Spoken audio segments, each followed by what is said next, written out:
When we look at the North Korean offer, I think we have to put it into context, and we really have to understand what they're saying and what they're not saying. The North Koreans are saying that they're willing to give up their nuclear program, they're willing to give up their missile program, if they're given assurances of regime stability, if there's no threat brought against them. And what in effect that means is something that they've been saying for decades. They will trade away their nuclear program potentially in return for the withdrawal of US forces from South Korea. We've seen the North Koreans do this many times in the past. When they come very near a crisis moment, they're able to kind of pull back from the brink and use that moment to try to break out of their box. Two of the very important moments was 1993-94, which led to the agreed framework and almost led to the first inter-Korean summit, but Kim Il-sung died that summer.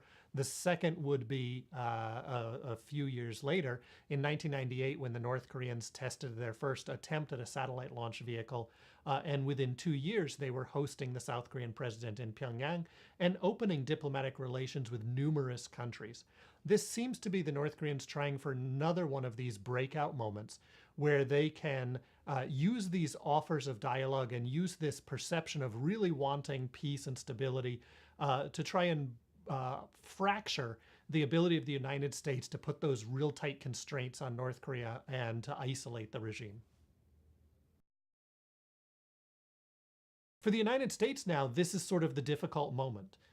If the United States goes along with the North Korean offer, starts to ease back on some of what's going on in South Korea in regards to military exercises, maybe pulls back on some of the attempts to tighten the naval near blockade around North Korea that the U.S. was threatening, then in some ways that may be seen as the U.S. capitulating.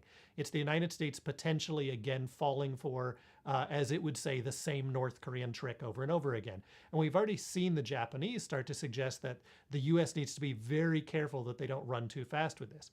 However, if the United States doesn't go along with at least entertaining this opening and offer for talks, then it may start to actually break the international consensus around the sanctions regime. China, Russia may start pushing back on cooperation in the United Nations. There can be increased friction between the United States and the South Koreans. So really what the North Koreans have done is made an offer in a way that they're not necessarily saying they're going to give everything up for nothing. And it puts the United States now in the position of either appeasing the North Koreans or really going against the grain of the world system and losing some of the support that they've had in this maximum pressure campaign.